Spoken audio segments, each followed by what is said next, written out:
Bakunzi ba CANAAN TV, ndabaramukije cyane ngo amahoro y'umwami Imana abane namwe. Ndashaka rero dufatanye isengesho ry'ihumure. Ndazi uyu munsi ko hari abantu benshi barushe, abantu benshi bacitse intege, abantu benshi biyebye, abantu benshi atabyizigiro kubera ubuzima bariko baracamwo, ariko Imana yampaye ijambo ryo kuguhumuriza riri muri Zaburi ya 23. Haleluya, haleluya. Ndagomba ngo turisengeremwo kandi ngutera intege nkubwira ngo ukomere, umenye ngo turafise Imana umwungere wacu turagira ku murango no mwijoro. Uyo yari yahiye aravuga ngo ntazokwigera sinzira, ntazokwigera hunyiza ku bwawe nanje. Haleluya. Uyatubereye maso, uyaraza ubuzima ducamwo bwose uko bumeze, araza intambara duhura nazo, ariko yaravuze ngo no muri izo nyene mukomere, no muri izo nyene ngo ndabarerura ku mababa yanje, aduhumuriza ngo ntidutiye. Rero nanje ndakuzaniye isengesho ry'ihumure uyu munsi. Uhumure inshuti yanje, ntugire ubwoba. Reka dusome iyi Zaburi duce tuyisengeramo. Iravuga ngo uhoraho niwe mwungere wanje sinzokena, ambyageza mu buragiro bw'ubwatsi butotahaye, andongorera iruhande y'amazi adasuma, aremesha umutima wanje, anyobora mu nzira zo kugororoka kubw'izina ryiwe ryera.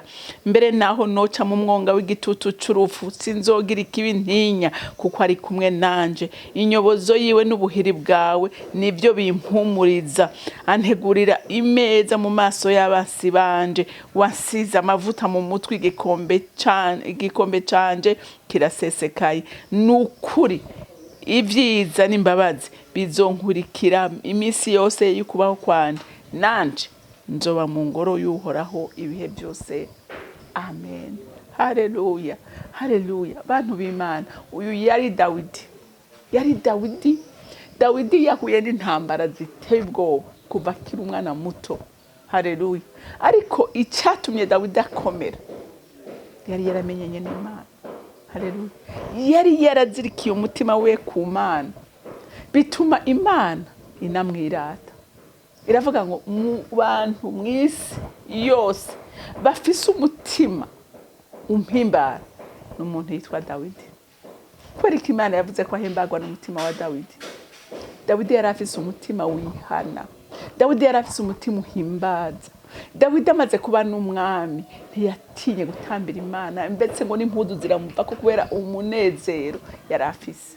Haleluya. Urabona umwami, urabona umwami niwe muntu w'umunyacubahiro wa mbere aba mu gihugu, ariko ukabona atamba ivyo yabikabira impuzu zigakoroka kubera umunezero. Imana iravuga ngo nta muntu hari.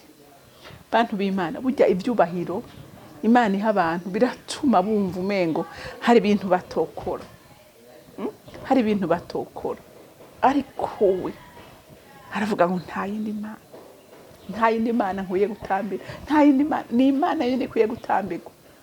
Umugore we ngo yaranamugaye, amubwira ati nta soni umwami gutamba imbere y'abanyagihugu twara, gushika naho impuzu zikuvako.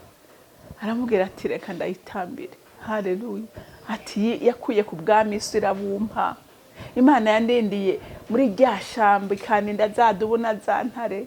Imana yandinze ikandindira imbere ya Goliyati, ikampa agahanga kiwe so yananiwe n'ingabo ziwe zananiwe. Noreka gutambira gute iyo Mana. Haleluya, haleluya. Dawidi rero aravuga ati uhoraho niwe mwungere wanje sinzokena. Umwungere bantu b'Imana ntaca adakorera inka ziwe, kandi inka ziwe suko ziba zasabye sebuja ngo dukeneye iki dukeneye kiriya. Umwungere amenya iki inka yiwe ikeneye, niyigwaye niwe abimenya, inka ntiyisusya n'ubuzima bwayo. Umwungere niwe yimenya.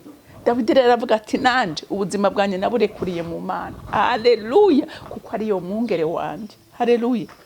Ngo amvyagiza mu buragiro bw'ubwatsi butotahaye, ngo akandongorera iruhande y'amazi adasuma. Urumva akavuga ati Imana niyi ndongora mu nzira zose ncamo, niyimenya ibinkwiriye, niyimenya ahakwiriye ko noba. Haleluya. Niyo ndekera mu maboko y'umwansi, Imana iranyitwararitse. Haleluya. Ngo akaremesha umutima wanje naho mba ni mu ntambara, naho ni muri byago bimeze gute, ihumure ry'Imana ryama mu mutima wanje. Imana yamya imuhumuriza ivuga ngo humura mwana wanje, ntutinye ndi kumwe nawe. Haleluya. Bantu b'Imana, iryo jambo rivugwa injuro 365 muri Bibiliya. Yahumura, ntutinye. Imana iduhumuriza buri munsi, buri munsi. Dufise iki? Dufise ihumure ry'Imana. Kuranyumva? Ngwe anyobora muze ngo bere naho noca mu mwanga w'igitutu cy'urupfu sinzogira ikibi ntinya kuko uri kumwe nanje. Ngo inyobozo yawe n'ubuhiri bwawe nibyo bimpumuriza. Urumva? Inyobozo y'Imana iratwengenga. Niyo tuzimiye Imana iratuzimurura. Muze muraba umwungere. Inka niyo ibaye iki hatariho arayikubita buhoro buhoro kubera abayikunda cyane. N'Imana n'utumwafi duha ntibishaka kutwica kubera urukundo dukunda. Haleluya. Haleluya. Iratwengenga. Amen. Ubuhiri nabwo n'ugukubita umwasi yaje kudutera. Imana ifata ubuhiri igakubita umwasi ngo yigire kure y'abana biwe. Haleluya. Haleluya. Ngo antegurira imeza mu maso y'abasi banje. Dawidi yabaye umwami. Yabaye umwami ataruko abasi biwe babishaka, ntibari babishaka. Nawe hari imeza gutegurira buri munsi Satani atabigomba. Hari ibyiza Imana gukorera Satani yakubise urutoka ati ntanterane intambwe, ariko Imana ikagutegurira ibyiza kandi umwasa hari. Haleluya. Haleluya. Ngo wasize amavuta mu mutwe igikombe canje kirasesekaye. Dawidi yimitswe mu ibanga, Imana iramwimika. Dawidi Sawuli akiri ku bwami. Nawe muntu w'Imana, Imana ikugirira neza buri munsi. Haleluya. Haleluya. Ngo nukuri ibyiza n'imbabazi bizonkurikirana iminsi yose yo kubaho kwanje. Bantu b'Imana, imbabazi z'Imana ziri ku buzima bwacu. Muri kahise nakubona kazoza imbabazi z'Imana ziriho. Turazifise. Imana umva yo iragukunda, irankunda, Imana irakwitwararitse. Nawe ngo acashiraho isezerano ati kubw'ibyo byose. Haleluya. Kubw'ibyo byose nanje icyo nzokora ni kimwe, nzohora mu ngoro y'Imana iminsi yose kubaho kwanje. Dawidi ashiraho isezerano. Nawe muntu w'Imana shiraho isezerano uyu munsi uvuge ngo Mana, mu bidyo nzocamo vyose, mu biteye ubwo baduhura navyo, nta na kimwe kizondandura umutima kuko nzi neza kuri mu ruhande rwanje kandi ko nkunda. Ati uvuga uti nanje gamana umunezero n'amahoro yanje nta handi ni mu ngoro yawe. Haleluya. Tunezererwe no kuba mu ngoro y'Uhoraho, tunezererwe kuba mu materaniro y'abera, kuko niho turonkera umugisha w'Imana. Reka rero dufate dusenge. We warucitse intege, we wari wihevye, we wabona umengo byose birarangiye, humura bigiye gutangura kuba byiza kuko Imana yacu iradukunda. Mana data rugira byose uri mu ijuru, Mana yera, Mana nziza, ciye bugufi imbere yawe ubugira kandi Mana nzanye amashimwe yuzuye umutima wanje. Nje ngushima, nje nkunenahaza, nje ngukengurukira, nje nkubwira nkuri mwiza ugira neza bugaca bukira kuko we uri umwungere w'abantu bawe. Niwe turagira ku murango no mwijoro kwe ntusinzira n'ubunyizi uhora uri maso uko bukeye nuko bwije. We niho kwemera ko Mwami Imana tuguma mu maboko y'umugwanizi n'ibitugora n'ibitunaniza duhora hagufi kugira ngo biturenganye. Dufata ukuboko buri munsi mukunzi mwiza, ndaguhimbaza ko ari we nkoni twishimikiza muri runo rugendo duhuriramo n'imisozi miremire, duhuriramo n'ibitugora n'ibitunaniza. Dufise ihumure ryawe buri munsi, uduhumuriza buri munsi uvuga ngo bane banje nimutinye, nimutinye ndi kumwe namwe gucika ku mpera y'isi.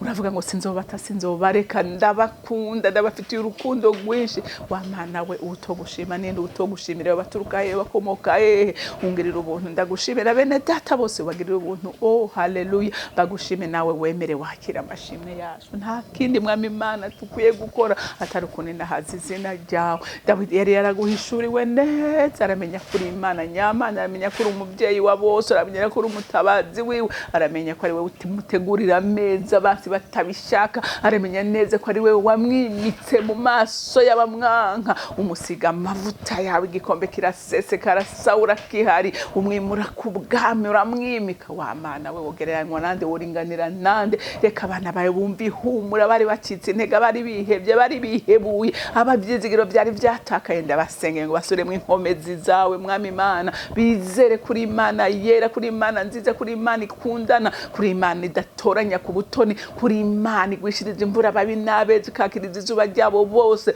Mwami Imana nawe bagira umunezero ukwama bakora ibiguhimbara n'ikunezera buri munsi. Oh haleluya. Dawidi niwe yivugiye ngo umutima wanje ngo naranezerwa igihe cyose bambwira kujya mu ngoro y'Uhoraho. Reka Mwami Imana abana bawe n'abanezerwa no kuba imbere yawe, banezerwa no gukora ibikorwa byiza biguhimbara, banezerwa no kugutazira no kukuririmbira, kuko nicyo cyonyine ukwiye Imana. Kandi abakunda haza bagukunda, nawe urabakunda, waranabivuze ngukunda bagukunda, kandi abakuronderana umwete barakubona. Mana yanje Mwami Imana, mvuga ikideke kigamwizigirwa, uri gitangaza, urera uragororotse, uri umwizigirwa kandi uri umunyabuntu. Ubuntu bwawe narabubonye Mwami Imana. None ndasengera Mwami abana bari mu mwiza n'ukuri umuco wawe barase bakugwe muri uyo mwiza, abari bihebye abari bihebuye basubire mu imbaraga, basubire mu ibyizigiro, kuko Satani yega nta kindi cyamuzanye mu isi, yazanywe no kwiba no kwica no gutikiza. Ariko ahimbazwe Kristo umwana w'Imana nzima, we yaje gutanga ubugingo kandi abutange busagutse. None ndasengera Mwami Imana bari bihebye bari bihebuye gusubira mu ibyizigiro. Mana y'amahoro, ndagushimiye ndagukunda uragahezagirwa. Urukundo rwawe ni rwinshi, imbabazi zawe ni rwinshi. Umuririmbyi niwe yabivuze neza, ngo mbega urukundo rw'Imana rwogereranywa ni mu rukundo rw'Imana ntiruserangura, karusumba ukwezi rugasumba n'izuba, kandi ni kuzimu rugerayo. Wasanze Lazaro amaze iminsi ine mu mbarura muzura, wasanze wa muntu yari amaze imyaka 38 ku kidengeri. Urukundo rwawe ruramukiza. Haleluya. Wa Mana we n'igiki cyo kunanira natwe Mwami, ibisa n'ibitwicu bihinduramwe bitunezereza. Rero ndasenze ngo uhindirimbo shasha abana b'Imana bose Mwami, bari bihebye kandi bari bihebuye, ubatabare kandi ubagirire neza. Mwami icubahiro gikomeze kubicawe. Ndagushimiye kandi ndakuninahaje, ushimwe kandi wubahwe muri byose na hose, mu izina ryawe gera Yesu Kristo umwami wanje senze nizeye kuvyumvise. Amen, amen. Imana yo mwijuru rero ibahezagire, mugire umunsi mwiza. Murakoze.